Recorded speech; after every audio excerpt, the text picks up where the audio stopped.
It's recording now. All right, good afternoon, gentlemen. Today I want to talk about two different types of cultures.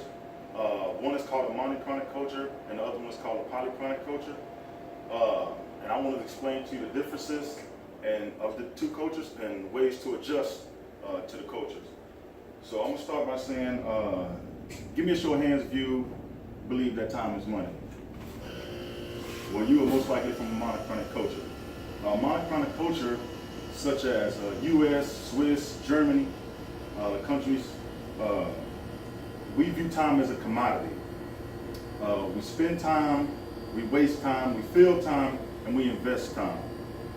Therefore, in the polychronic culture, which is Latin America, Middle East, and sub-African cultures, time is it's more conceived and they're less structured.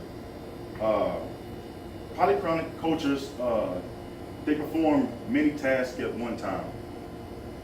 They look at people rather than schedules. They view people more than viewing a schedule. In a monochronic culture, people will focus more on a single task at hand.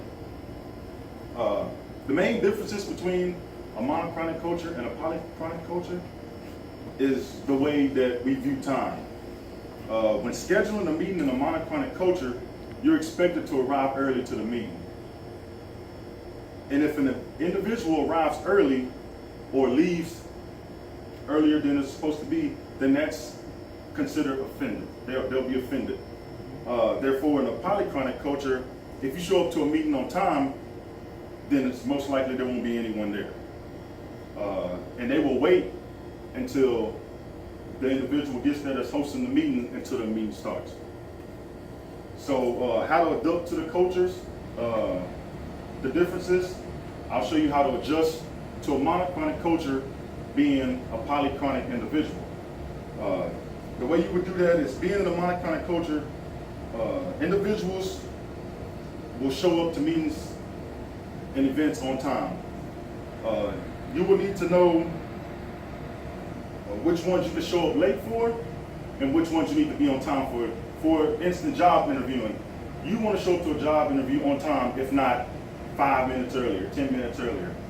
Therefore, if you're going to a party, you got invited to a party, you want to show up to the party, you can show up as late as you want. It's fine. It's not really priority, So the way to adjust to that, you want to keep agendas and set alarms, and that way you know that you have to arrive on time.